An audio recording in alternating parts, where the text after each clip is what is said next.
बिस्मिल्लाहिर्रहमानिर्रहीम। थैनाटोलॉजी में first question UQ है, what is meant by marbling. अब मार्बलिंग के एनआरए में बहुत अच्छी डायग्राम बनी हुई है।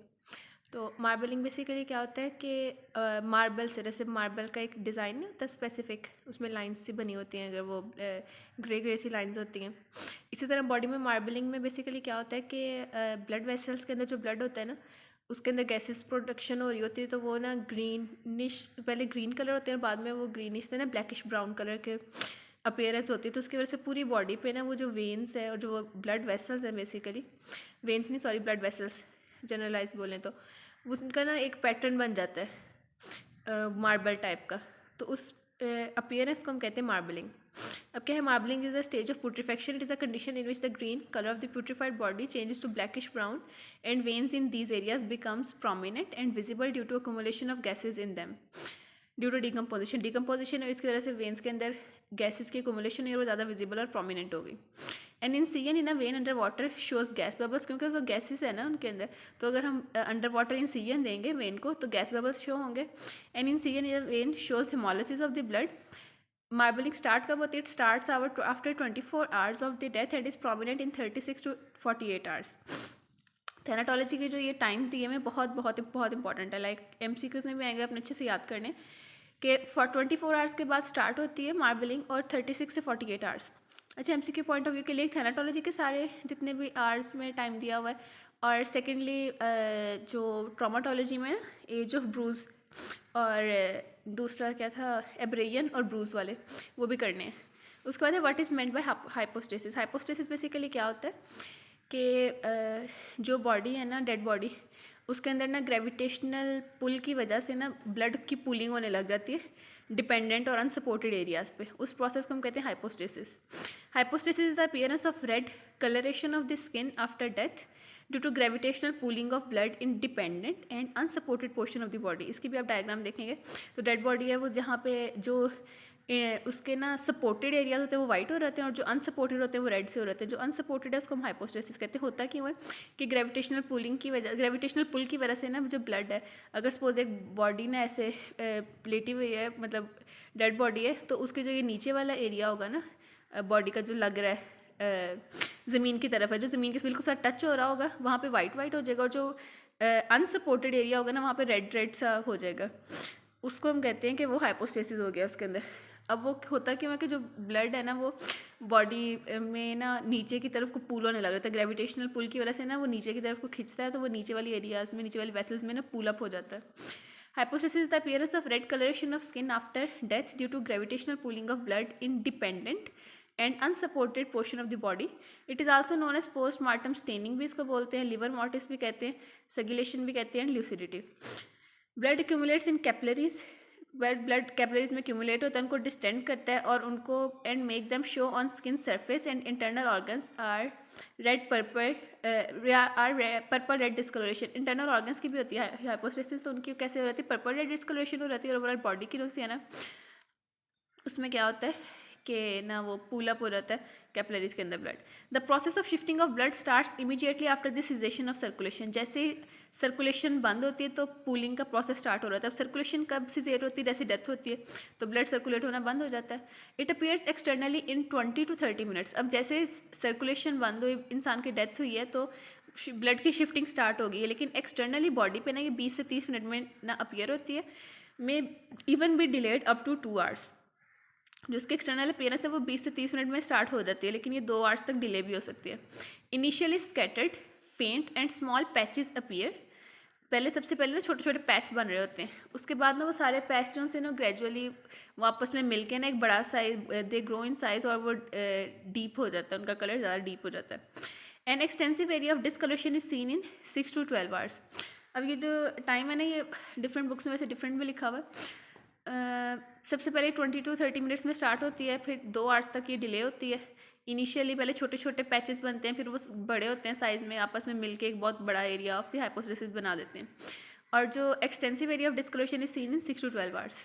अच्छा, मेरे से वाइवा में सर ने क्वेश्चन पूछा था कि अगर ना आप हाइपोस्टेसिस हुआ है बॉडी में डेवलप, आप उसको ना थंब से प्रेस करते हैं और ना वो वहाँ से डिसअपियर हो जाता है, तो आपने टाइम सिंस डेथ बताना है। तो उसमें साथ उन्होंने कहा था फिक्सेशन ऑफ हाइपोस्टेसिस। तो ये वाले पॉइंट्स भी आप बुक से देख लीजिएगा एक दफ़ा, मेरे पास इस वक्त बुक है नहीं तो मैं आपको वहाँ से बता देती। अच्छा, उसके बाद है medico legal importance of hypostasis. Medico legal importance क्या है? ये टाइम सिंस डेथ का बताता है, cause of death, distribution of hypostasis और colour of hypostasis. It is a postmortem phenomena. Postmortem phenomena time since death को बताएगा और कॉज ऑफ डेथ। अब जितने भी मोर और लेस ना मेडिको लीगल इंपॉर्टेंस थैनाटोलॉजी में ना मोस्टली कि वो टाइम सिंस डेथ बता रहे होते हैं, फिर कॉज ऑफ डेथ बता रहे होते हैं। अब पोस्टमार्टम आर्टिफैक्ट्स क्या होता है? आर्टिफैक्ट्स होते हैं कोई भी आर्टिफिशियल प्रोडक्ट्स जो कि ऐड हो जाते हैं और ना वो हिंडर करते हैं कि प्रॉपर डायग्नोसिस नहीं हो पाता, कि वो जो एक डॉक्टर ने प्रॉपर डायग्नोसिस बनाना था ना, वो उसमें ना वो उसको ना वो लाइक क्लाउड कर देते हैं डायग्नोसिस को, कि डॉक्टर को लगता है कि जो पोस्टमार्टम आर्टिफैक्ट है ना बेसिकली वो कॉज ऑफ डेथ है, जब कैसा नहीं होता, वो दे आर सिंपली आर्टिफैक्ट्स। कौन कौन से हो सकते हैं? डिकम्पोजिशन या पुट्रीफेक्शन की वजह से, blood body fluids in mouth and nose, अगर माउथ में या नोज में बॉडी फ्लूइड है प्यूट्रीफेक्शन की वजह से तो उसको मिसटेकन किया जा सकता है as poisoning and violence. As a hypostatic localise discolouration of subcutaneous tissue is mistaken as bruise. Hypostasis को ब्रूस समझा जा सकता है। हाइपोस्टेसिस और ब्रूस का डिफरेंस भी बहुत इंपॉर्टेंट है, नेक्स्ट क्वेश्चन में मैं करवाऊंगी। उसके बाद है artefactual haemorrhages in tissue space and body cavities mistaken as violence, के बॉडी कैविटीज़ में टिश्यू स्पेस में ना आर्टिफैक्ट्स की वजह से जो हेमरेजेस बन गए ना उसको एज अ वायलेंस कंसीडर किया जा सकता है, मिस्टेक किया जा सकता है। Gas bubbles in right heart and major vessels mistaken as air embolism. अब जो डिकम्पोजिशन की वजह से गैस बबल्स आए उसको as a air embolism mistaken किया जा सकता है। Stomach wall rupture due to acid digestion is mistaken as corrosive poisoning. उसके बाद है separation of skull sutures in infants mistaken as violence. इस तरह rigor of heart muscle is mistaken as concentric hypertrophy. Localised and regional, simple से बातें इसलिए मैं explain नहीं कर रही थी, I hope you got it. और रिगर ऑफ हार्ट मसल नहीं, localised and regional flattening of cerebral gyri is mistaken as cerebral oedema, कि जो ब्रेन के गायराए सल्का है ना जब वो फ्लैटन हो जाएंगे तो उसको देखने में ऐसे लगता है बज़ाहिर वो डिकम्पोजिशन की वजह से फ्लैट होते हैं तो लगता है शायद सेरिब्रल एडिमा था। Localised blackish brown staining of liver with bile और sulphide from large bowel is mistaken as bruising. और bluish discoloration of intestinal loops in pelvis due to decomposition is mistaken as infarction। और shrinkage of facial skin is mistaken as hair growth। कि ये सारे हैं कि bruising को mistake किया जा सकता है कि हुआ सब में डिकम्पोजिशन हुई है, डिकम्पोजिशन की वजह से कहीं पे आपको लगता है सेरिब्रल एडीमा, कहीं पे आपको लगता है कि जी इस ऑर्गन पे ब्रूज है और कहीं पे वायलेंस का साइन लगता है। तो ये सारे बेसिकली होते क्या हैं कि ये डिकम्पोजिशन की वजह से बॉडी के अंदर गैस प्रोडक्शन हो रहता है, डिफरेंट एरियाज़ की डिस्कलरेशन होने लग जाती है, कुछ में वो हेमरेजेस अपीयर होते हैं तो वो एज एन आर्टिफैक्ट एक्ट करते हैं और वो क्लाउड करते हैं एक प्रॉपर डायग्नोसिस को। नेक्स्ट क्वेश्चन है describe changes after death in chronological order. Chronological मतलब कौन सा पहले अपीयर होता है कौन सा बाद में। After in first 24 hours, first 24 hours का हमने बताना है। तो इसमें फर्स्ट 24 आवर्स को हम डिवाइड कर लेते हैं, पहले 1 से 6 आवर्स में, फिर 6 से 12 और फिर 12 से 24। 1 से 6 आवर्स में क्या होता है? सबसे पहले रैपिडली टेम्परेचर फॉल होता है, यानी बॉडी कूल डाउन होती है। उसके बाद हाइपोस्टेसिस स्टार्ट्स टू डिवेलप और ना after 6 hours it is fully developed. Hypostasis start होता है डिवेलप होना, 6 घंटों के बाद ही फुली डेवलप हो जाता है। Primary muscle relaxation fades into initial stage of rigor mortis. जैसे ही डेथ होती है तो थोड़ी देर के लिए जो बॉडी है ना पूरी वो रिलैक्स होती है और फिर आहिस्ता आहिस्ता वो रिगर मॉर्टिस की तरफ जाती है। तो प्राइमरी मसल रिलैक्सेशन वो फेड हो जाती है किसमें? Initial stage of rigor mortis में। उसके बाद है रिगर मॉर्टिस के मैं आपको स्टेजेस नीचे बताती हूँ, क्वेश्चन आना है कि वो किस किस टाइम पे कैसे डेवलप होती है। उसके बाद 6 से 12 आवर्स में क्या होता है? फिर वही फॉल ऑफ बॉडी टेम्परेचर है। अब ना रिगर मॉर्टिस ना फुली डेवलप हो चुका है और पोस्टमार्टम लिविडिटी की अपीयरेंस है, यानी जो हमने पहले कहा था ना हाइपोस्टेसिस, तो वही हाइपोस्टेसिस पोस्टमार्टम लिविडिटी को कहते हैं ना, वो अपीयरेंस उसकी है। फिर 12 से 24 आवर्स में रिगर मॉर्टिस अब रिटेन रहता है, उसकी एक स्टैटिक फेज आती होती है। फिर progressive fall in body temperature हो रहा है और पोस्टमार्टम लिविडिटी सस्टेन्स। इन तीनों में हमने बेसिकली बताया क्या है? एक फॉल ऑफ बॉडी टेम्परेचर का बताना है, फिर हमने हाइपोस्टेसिस का बताना है और साथ रिगर मॉर्टिस का बताना है। नेक्स्ट है medico legal importance of rigor mortis क्या है? तो ये helps to indicate the time of death. Rigor mortis से हम अंदाज़ा लगा सकते हैं कि टाइम सिंस डेथ कितना है। फिर circumstances in which body was present, की बॉडी की पोजीशन जिसमें वो रिगर मॉर्टिस हुआ है वो एक जगह पे वो स्टिफ हो जाती है ना, तो पता चल जाता है कि किस बॉडी में किस सर्कमस्टांसेस में थी जब डेथ हुई। It is a sign of death और it may give information about position of the body at the time of death. उसके बाद साइंटिफिक या biochemical basis of rigor mortis के, बायोकेमिकल बेसिस क्या है रिगर मॉर्टिस के? ये एफएससी में लेवल में, उसके बाद first year second year MBBS में भी हम पढ़ते हैं कि कैसे मसल फाइबर्स कॉन्ट्रैक्ट होते हैं और उनको फिर रिलैक्स होने के लिए ATP वगैरह की ज़रूरत होती है, तो वही वाला प्रोसेस यहाँ पे लिखना है, एक्टिन मायोसिन वाला। Muscles consist of bundle of long fibres which are densely packed with myofibrils. Myofibrils क्या होते हैं बेसिकली? मसल बंडल्स किससे मिलकर बने होते हैं? मायोफिब्रिल्स। मायोफिब्रिल्स क्या होते हैं? कॉन्ट्रेक्टाइल एलिमेंट्स होते हैं जो कि एक्टिन और मायोसिन से बने होते हैं, एक्टिन और मायोसिन प्रोटीन से, which are arranged in an interdigitating manner. जैसे अगर आपको वो डायग्राम याद हो तो ऐसे स्ट्रेट लाइन थी और बीच में एक लाइन लगा के कि ये फिलामेंट्स दिखाए थे ना एक्टिन और मायोसिन के अरेंजमेंट। उसके बाद आते हैं interdigitation is of limited extent during relaxation, but during contraction arrays of actin are drawn into arrays of myosin like pistons into cylinders with the help of ATP। अब क्या होता है कि एक्सपोज यहाँ पे मैं ड्रॉ कर रही हूँ कि इस तरह थी ना वो लाइंस, यहाँ पे सपोज ये ना मायोसिन के फिलामेंट हैं और ये नीचे सॉरी ये एक्टिन के फिलामेंट और बीच में मायोसिन है, ठीक है। ये इंटरडिजिटेट इतना नहीं कर रहे लेकिन जब कॉन्ट्रैक्शन होगी तो ये बिल्कुल एक दूसरे के ना ऊपर ही साथ आ रहे होते हैं ना, इधर इधर वो हेड्स जैसे बनते होते हैं, एक एक लगता होता है और वो आगे को उसकी इनवर्ड मूवमेंट होती है, वो सारा आपको याद होगा। तो उस तरह है ये एक्टिन मायोसिन वाला। अच्छा, उसके बाद क्या होता है with help of ATP which depletes as cell decomposes on death. Decompose आना है यहाँ पे, बॉल पॉइंट ही नहीं चल रहा। Decomposes on death and so the actin and myosin become stiff and get converted into rigid gel. ये rigid gel का word लिखना है आपने लाजमी। ये हमारी बुक की लाइन है, जो बुक में पैराग्राफ लिखा है ना, एज इट इज़ लिखा हुआ मैंने। तो उसमें क्या होता है कि वो डिकम्पोजिशन होती है, वो जो एक्टिन और मायोसिन है वो स्टिफ हो रहते हैं, फिर वो एक रिजिड जेल में कन्वर्ट हो रहते हैं, having no electrical stimuli. This condition is irreversible making the muscle firm and unable to stretch. This state of muscle is called rigor mortis. कि एक्टिन मायोसिन अपनी जगह पे हो गए, उनको ATP चाहिए होता है बाद में, वो जो से होते हैं ना उन्होंने दोबारा रिलैक्स करने के लिए, तो ATP अवेलेबल नहीं है डेथ के बाद, तो वो एक्टिन और मायोसिन वहाँ पे स्टिफ बन जाते हैं, स्टिफ हो जाते हैं और एक रिजिड जेल में कन्वर्ट हो जाते हैं और उनको कोई इलेक्ट्रिकल स्टिमुलाई अवेलेबल नहीं होता। तो वो एक इरिवर्सिबल कंडीशन है जो कि मसल को ना फर्म और अनएबल टू स्ट्रेच बनाती है। इस कंडीशन को, इस स्टेट ऑफ मसल को हम कहते हैं राइगर मॉर्टिस। अब how rigor mortis can be related to postmortem interval के time since death. Time since death का ये पोस्टमार्टम इंटरवल का क्या लिंक है राइगर मॉर्टिस से? राइगर मॉर्टिस की 3 फेजेज होती हैं। इनिशियल फेज होती है, फिर डेवलपिंग फेज होती है, मतलब इनिशियल डेवलपिंग फेज, मतलब जब पहले वो डेवलप हो रहा है, इनिशियल डेवलपिंग फेज होती है, फिर स्टैटिक फेज होती है, फिर पास ऑफ फेज होती है। अब as a rule of thumb क्या होता है कि एवरेज ड्यूरेशन हर फेज़ की ना 4 से 6 घंटे है समर में, और विंटर में डिले हो जाती है 10 से 12 घंटे। राइगर मॉर्टिस स्टार्ट कब होने के सारे MCQ पॉइंट्स हैं, ये SCQ में भी आते हैं, तो ये इंपॉर्टेंट है अपने देखने कि 4 से 6 घंटे में होती है और 10 से 12 घंटे में विंटर में होती है, 4 से 6 में समर में, हर स्टेट। ये तीनों जो सी है तीनों का अलग अलग, ये 4 से 6 होगी, ये 4 से 6, ये 4 से 6। उसके बाद स्टार्ट कब होती है? 2 से 3 घंटे डेथ के बाद से स्टार्ट होती है और फुल डेवलपमेंट होती है फर्स्ट जो से 12 आवर्स के बाद ना उसकी फुली डेवलपमेंट हो चुकी होती है। इसीलिए ऊपर हमने कहा था कि फुली डेवलप राइगर मॉर्टिस, जब मैंने कहा था ना 6 से 12 आवर्स, तो फुली डेवलप हो चुकी थी राइगर मॉर्टिस। वही बात इधर है कि आफ्टर 12 आवर्स फुली डेवलप हो चुकी होती है, परसिस्ट होती है for another 12 hours and passes of in the next 12 hours. फिर पहले 12 आवर्स के बाद बिल्कुल वो हो गई है, फुल डेवलपमेंट हो गई है। फिर स्टैटिक फेज में वो कितनी देर के लिए रहती है? मजीद 12 घंटे के लिए, और फिर उसके बाद अगले 12 घंटे में पास ऑफ हो जाती है। इसका ना एक बुक पे ग्राफ बना हुआ है जिसके अंदर लिवर मॉर्टिस, राइगर मॉर्टिस और ना एल्गर मॉर्टिस का दिया हुआ है, बताया हुआ है। तो वो वाला आपने ग्राफ लाजमी करना, मैंने नेक्स्ट पेज पे शायद बनाया भी हुआ है। तो हाँ जी है, ग्राफ में करवाती हूँ। तो ये वाला ना इस फॉस्पी में भी आया हुआ था हमें।